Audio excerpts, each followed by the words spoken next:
You right. Okay. So, gotta get this little thing. Right. It's like the shirt for me. He's like, why would you act right? Good. What's up, y'all? Welcome back to another episode of the Healthy and Healed Lifestyle Exchange. It's me, Angel B, and I got my girl Crystal with us today. Today we're going to be talking about divorce and how we heal when things just ultimately don't go our way. It's possible to be married, to divorce, to remarry, to date again, and we're going to talk about it because divorce and healing is a real thing, and it's one of those areas that a lot of people don't talk about how to get through it. People don't talk about divorce, how to overcome it. There's no rule book. Where do we come back from? Like, we don't talk about it. So I'm so honored to have her here with us. So thank you so much, Crystal. No, thank you for the opportunity. I appreciate it. Absolutely. So, Crystal, tell us your story, how you guys met, what's been going on, all that good stuff. Let us know. Well, we met in high school, 10th grade, and he was just like a good friend. He had no interest in me, anything like that, and same here. And honestly, we just kind of fell apart, came back together when he had joined the military. Mm-hmm. So shout out to the Air Force. But yeah, and then things kind of took off from there. And there was a lot of things that I hadn't dealt with. But at the end of the day, I was so young. I was 21 when we met, when our relationship started, on the bridge of 22. And we got married at 24. Okay. And honestly, I wish it would have taken a little bit slower, but you live and you learn. But yeah, we got married. I moved right after the day I got married to Virginia, and everything changed at that point. So at a young one, being married, that so many people frown upon, so many people look down on being a young married couple, but you did actually did you enjoy some of your good times together? Yeah. Talk about some of the highlights of your marriage, like when being young and married. Oh gosh, being young and married, you feel like you're grown, so it's just like the world is literally in your hands. There was the level of legal intimacy that you could experience as a wife and as a husband. There was a level of freedom. You know, I went from my parents' house to being married. Found out my mother went from her parents' house to being married as well. And it was just like, I could do whatever I wanted in my mind. But also, you had like a lifetime person with you. Yeah. Where you could play games. You could cook for them. You can cuddle with them. Like, it was all the things that I wanted as a teenager when I didn't have that high school boyfriend. I now had a husband, and it was just like, yay, we can grow through life together, and we can have just great times. But yeah. At what point did things begin to shift for you guys?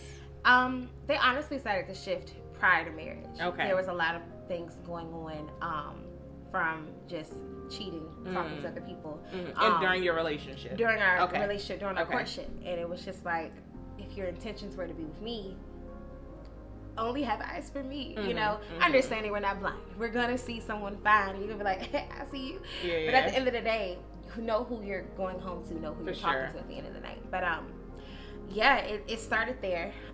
There was a lot of things that I ignored. There was a lot of things that I figured I would just take because I didn't understand what my value and worth was. And I didn't think anybody would want to be with someone like me. So when someone did want to be with me, even regardless of the issues that we both faced, I just figured this is a part of life. That's a really good point, because I feel like people in general, and I can't even just say women, when we find that person that's showing us attention, that is being there for us and giving us what we've longed for, those red flags turn into yellow flags, and we be like, all right, God, let me just proceed slowly. Let me walk on eggshells. But I'm still gonna go on green when it tells me to go. And God showed you that beforehand. Absolutely. So what was it like? Like, God showed you signs before you got married. What was it like when God was just like, Crystal, I need you to hear me now? Gosh, it was, I feel like August I don't remember the year. It doesn't really matter at this point. It was after we got into our relationship when we were dating. I was in, I think, I don't know, VJs with my mom. Found out that he was doing what he was doing. And at that moment, God was like, you have a choice. I give you free will. But it's time to leave. I decided to stay because I thought, well, God, everybody deserves second chances and people give them to me all the time, so I'm gonna give a second chance because there's grace. I forgot that there's truth. I didn't understand that with grace comes truth. The truth of the matter is that was a sign for me that wasn't going to be good in the long run, but I never thought that would happen to me before me. And he saw signs with me too. I'm not exempt from anything. But I wish I would have listened then, but I didn't. And then the same patterns continued for all of our courtship. It was never ending. I have so many examples, but in my mind, I thought still, it's okay.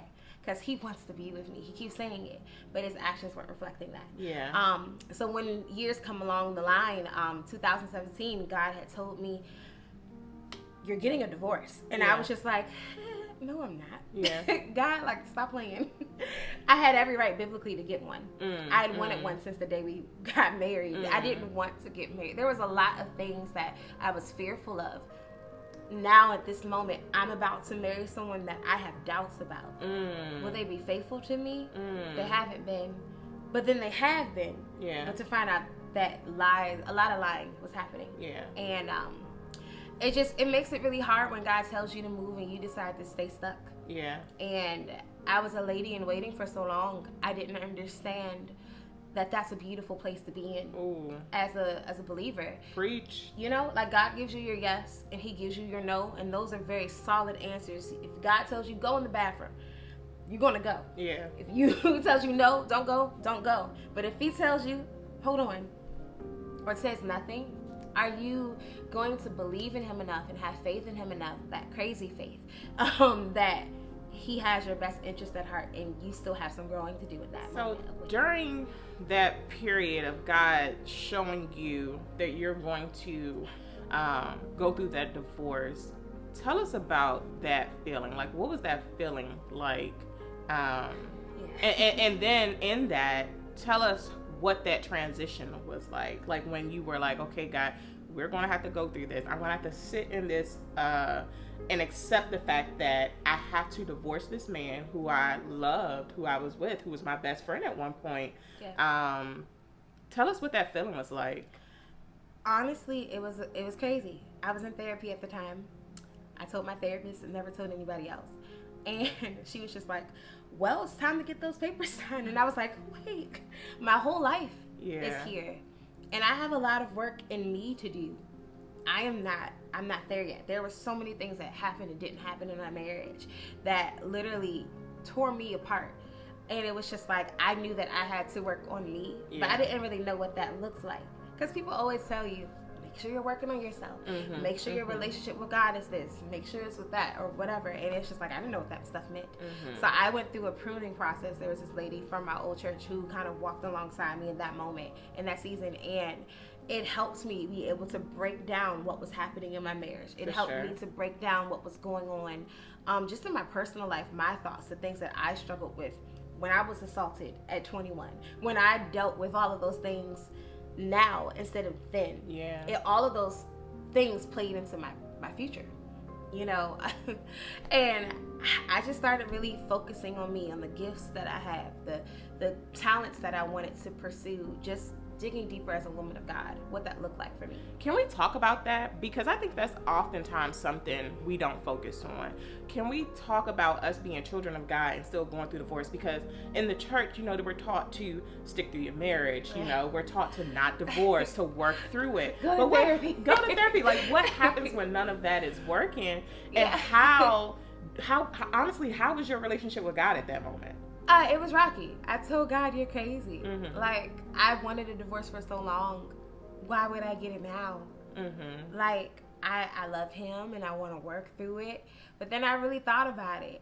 I was struggling to be that wife in that moment because of the fact that infidelity had taken place on many spectrums and some that I don't know fully exactly what was going on behind closed doors.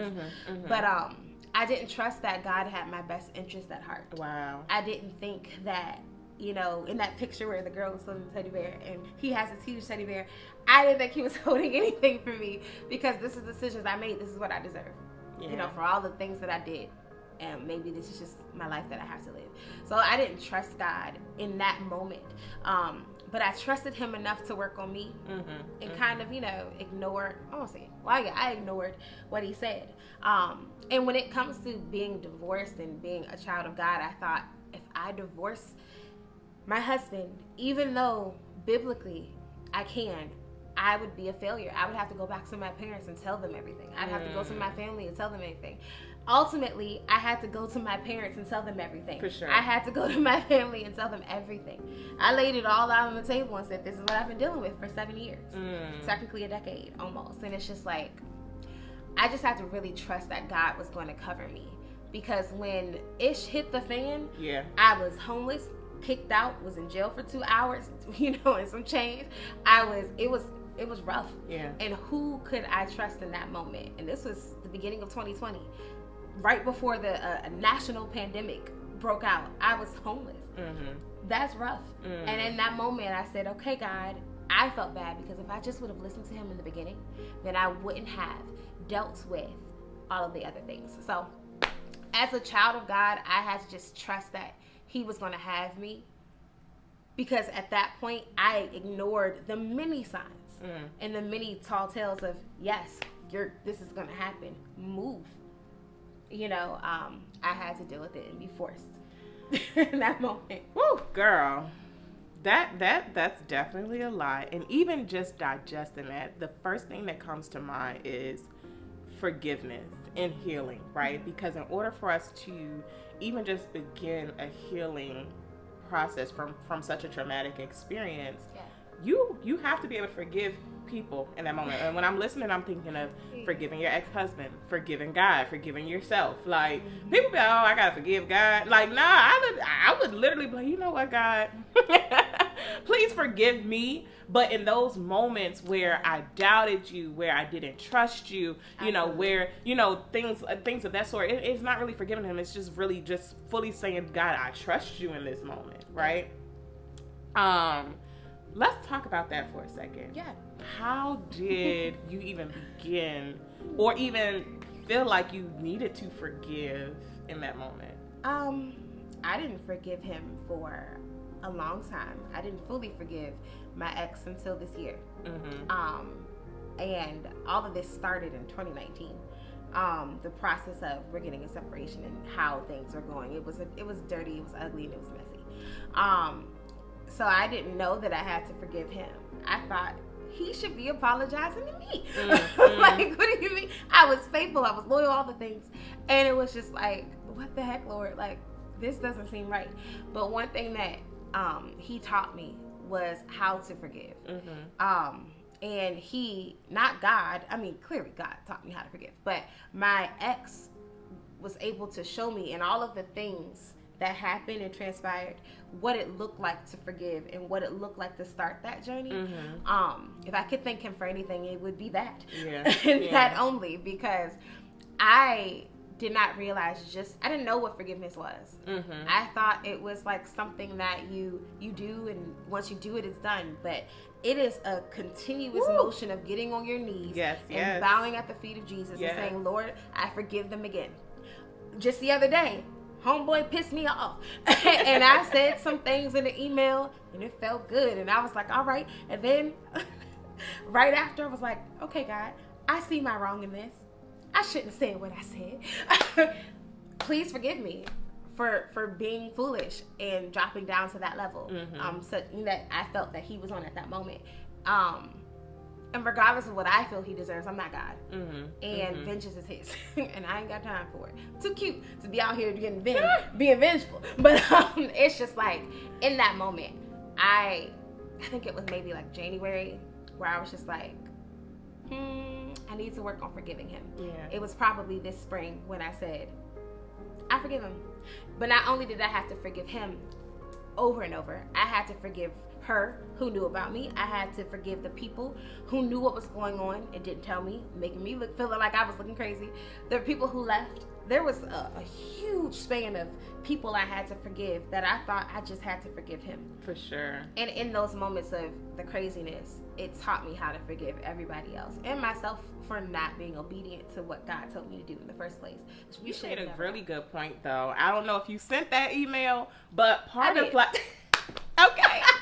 Part of the healing is being able to write down your thoughts, write down your feelings. I tell people all the time, it's important to feel those feelings and let it out. I ain't suggesting we send emails, but definitely let it out. Like, express how you feel in that moment, whether it's in a journal, whether it's out loud. I remember several times when I was going through my healing journey, I would record voice memos and speak to the person who hurt me as if they were there, because at the end of the day, our only duty is to express our truth, no matter how they receive it, no matter if they receive it or if they ever hear it. We just have to communicate our truth, and that could just be us talking to God. Absolutely. We can't deal with how they're going to respond to it. We can't deal with whether they're going to own up to it or anything. No. We got to stand. We are our only responsibility in our healing journey. You are responsible for your own healing. So I really just I'm really I'm amazed that you being able to go through this 7 years being married, going through a divorce, a separation. You talked about being homeless. You talked about being locked up. You talked about going through so much and enduring so much through this process, and yet you're still here today, even just wanting to push towards your healing. Absolutely. Healing is continuous. Oh, yes. You're going to be reminded that you were married. You're going to be reminded that you were divorced. Like, this is your life. This is your experience. People are going to want to know the story. People are going to want to know the story, and I'm just so honored that you're able to sit here and just talk about it. Yeah. Like, that's part of your healing journey. I think about it, and it's just like I got some tattoos last year, the things that I needed to learn, just that I'm enough and that I need to be still, which are the tattoos. I'm enough and be still, and that I just have to trust God. Like, those are the top 3 things that if I could ever share a main point in what life looks like after a divorce, during a separation, in a bad marriage, in a horrible school situation, or whatever work situation, whatever it be still, trust God, and know that you're enough. Like, God wants you to know just how enough you are. I struggled with that my entire life. I've always wanted to be confident as a woman of God, as a creative, as a singer, as a dancer, as an actress, all of the things that I've done as a wife. Like, and when you feel like you fail, you feel like your enough meter just plummets. And it's just like, but no, God's just like, let's push it up. You know, when you make that right turn that God tells you to make, and you decide to make the left turn, it takes you years to get to where you need to be, where it could have taken you a day. Like, even in those moments, you're still enough, because God gives you free will. It causes you to trust Him in every way, every shape, every manner. And I have learned that. Like, I still have my things I struggle with. I still find myself wondering the why. But I remember talking to someone that and she's so wise. And I told her, like, the why doesn't even matter. It's just gonna hurt me. And it's just like, and in that, I saw my growth. Wow. And in that, it was just like, I wish my ex and his new wife well. Leave me alone, but I wish you well. I hope that they have a prosperous life. And for one point, I was wishing horrible things upon him. And I felt like it was right. And that's growth. Right. And in that, God was just like, but are you trusting me and being still in these moments? Because you're talking a lot. I had to be quiet so that I could hear God's voice in the moments of, I'm sick of this. I'm tired. I want my own place. I want my own job. I went from being fully secured to having nothing and having to start over from scratch. And I'm 32. And seeing all of these people with these beautiful things and all of that. But I know that I might not have all the things that I want, but I have resilience. I'm brave. I'm bold. I'm pursuing the things that God has for me. because I was still enough to wait on him. And hear him. And hear him. You gotta hear that direction. Absolutely. Stillness is not fun. Stillness is not fair. But be still. And you have it. She said be still. And know that he is God. You are enough and to trust God. Yeah. Wow. Crystal, I couldn't have said it any better. I need to do that in some of my other places in life. Like literally. Like, for real. Be still. Know that you are enough and to trust God. Guys, I first of all, I'm honored. Thank you so much for sharing this exchange. Our hope and our prayer is that if you hear this, if you're going through a separation, if you've been divorced, that you are encouraged by her story to start your healing journey, to know that you are enough, to know that you can overcome, to know that you can heal, and to honestly be able to move forward in your truth with your life for what God has for you. So we thank you so much. Thank you so much for sharing your lifestyle exchange with us. And yeah, until next time, guys.